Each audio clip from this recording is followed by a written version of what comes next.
Hello everybody, welcome to HewCanDoCooking, and I'm Mark, and today we're going to be talking about how to make a turkey. Now, when it comes to making the turkey, it doesn't matter if it's fresh or frozen, but if it is frozen, you want to make sure you thaw it out.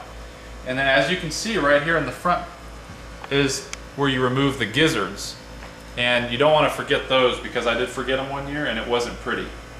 Now, when it comes to cooking the turkey, if you prefer stuffing, it'll take a little bit longer, and if you don't want any stuffing, it'll just take a little less time. Now, for those of you who don't like stuffing, what I did is I took one whole stick of butter, half a teaspoon of seasoning salt. Any of your favorite seasoning salt will do, and you can do a little more if you want a little more, saltiness to the butter. And then I just kind of melted the butter and mixed the seasoning salt in here. And now, for those of you who don't like the stuffing, you just kind of take a spoonful of this seasoning butter and you kind of rub it on the inside like so and just kind of swirl it around the inside. And then what I like to do is I will take a whole onion, carrots, full garlic cloves, parsley, and celery, and after I get that butter swirled around the inside, I'll just kind of come over to here and I'll just kind of put these whole pieces inside as much as I can, just to kind of give it a nice flavor and aroma so the turkey has that, that good taste. Now, for those of you that like stuffing, what I like to do is I'll take a whole loaf of bread, I'll cut it up into pieces like so, and then I'll take a half a bushel of parsley and I'll cut it finely like this. I'll take 2 garlic cloves. You want to make sure it's minced. And then I take a stalk of celery, cut it up into pieces like this. The finer the better. I'll take 1 onion and dice it into fine pieces. And also I used a Granny Smith apple and I just diced it into fine pieces also. And then 3 eggs. And along with the eggs, there's 6 important dry ingredients. The first one is a 1/4 teaspoon of sage, half a teaspoon of thyme, half a teaspoon of rosemary, half a teaspoon of savory, and half a teaspoon of marjoram. And then you want to go ahead and make sure you add a 1.5 teaspoons of seasoning salt. And just remember that afterwards, if you like things a little more salty, you can go ahead and add more salt after the stuffing is done. But otherwise, after you add all these things together, your final product should look something like this. Okay, so now when it comes time to prepare your turkey, what I like to do is use a non-sharp object, more like a spatula. This is what I prefer. And what you want to do is you want to try to separate the skin from the actual meat itself. So I'll just kind of rub a spatula in here and I'll try to separate as much as I can. And you want to do it without trying to tear the skin. And then I'll do both sides. So I'll get this side over here. Just try to work it down in there as much as you can. And then after I do that, this is where my seasoned butter comes in. And now what I'll do is I'll just kind of take a scoop of butter and I'll kind of just work it along the interior of the turkey, just to kind of give it that nice flavor. And I'll take another scoop. And like I said, I mean, you can use as much seasoning salt as you prefer for the butter, but as long as you just kind of get the inside buttered up and everything, it'll help it cook a lot better. Okay, now that I got the butter inside, I'm going to take the butter also and spread it around the outside of the turkey.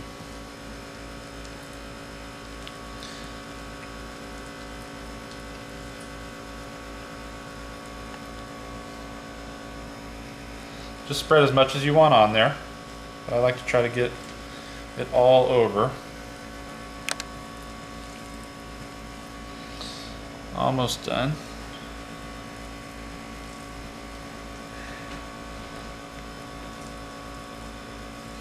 Okay, now, once you have the turkey buttered like so, I like to throw bacon on there. Preferably for me, I like the apple smoked bacon, the applewood smoked bacon. And so I'll just take some bacon strips and cover the turkey along the outside.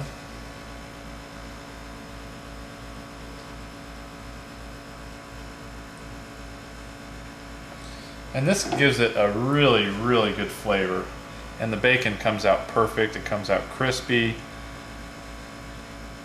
And if you don't like smoked bacon, you can go ahead and use, you know, different flavors. Obviously, they have different flavors.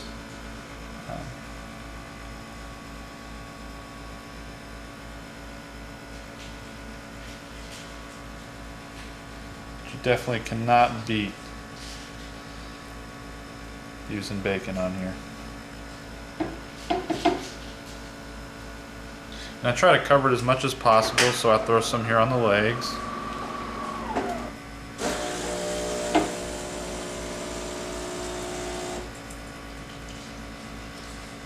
And now, as you can see, I've got pretty much the entire turkey, as much as I can, covered in bacon. And depending on the size of the turkey, obviously you just use a little more bacon.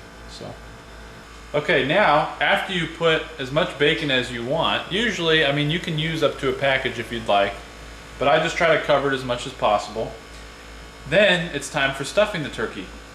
So I'll take the stuffing that I showed you guys earlier, and I'll just kind of mix it as much as I can into a ball.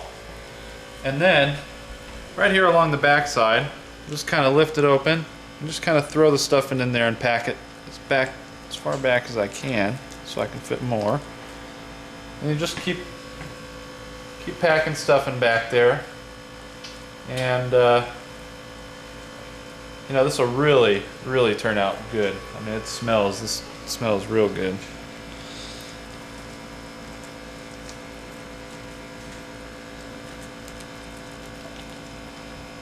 The more the merrier.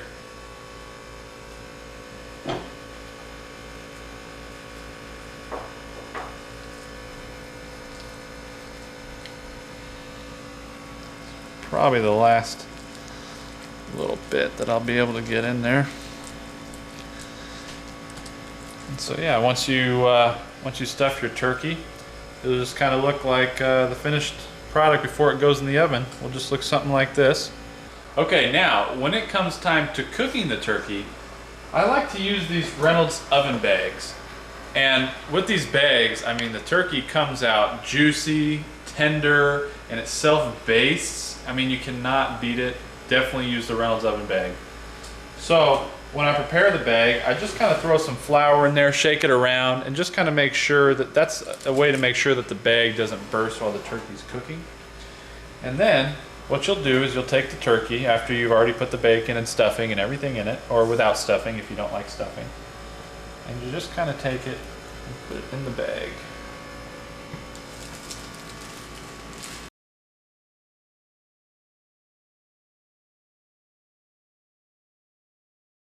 And now if you're just one person, this will take a little effort.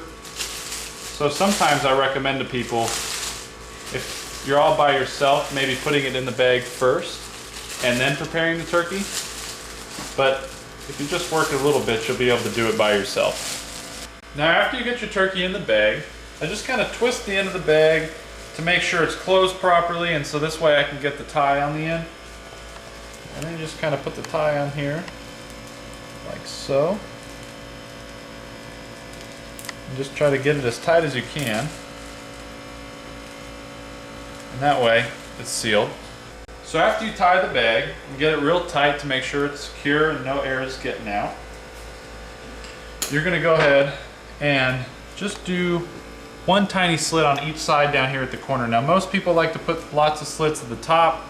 I personally prefer just the tiny slits here at the end. So do one on that side like so. And one over here like so. And then there you see, just two little tiny slits. Okay, now that we got it all ready to go, tied down, slits cut, ready to stick it in the oven. And one thing I'd like to point out is with these Reynolds bags, it cuts down on your cooking time, but just follow directions on the back of the box for the size turkey that you have. And just set the oven to 350, throw the turkey in, and now we just wait. Okay everyone, the turkey is finally done. So we're going to go ahead and grab this out of the oven.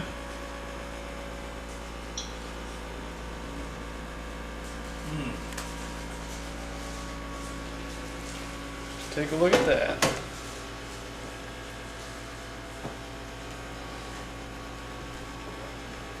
Now, I'm going to go ahead and slice this open.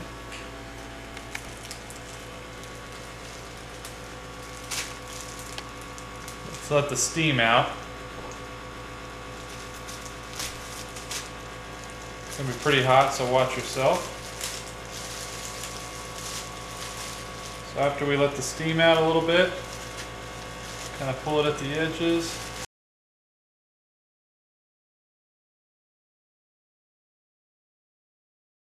There's your turkey. Tender, juicy. It's perfect.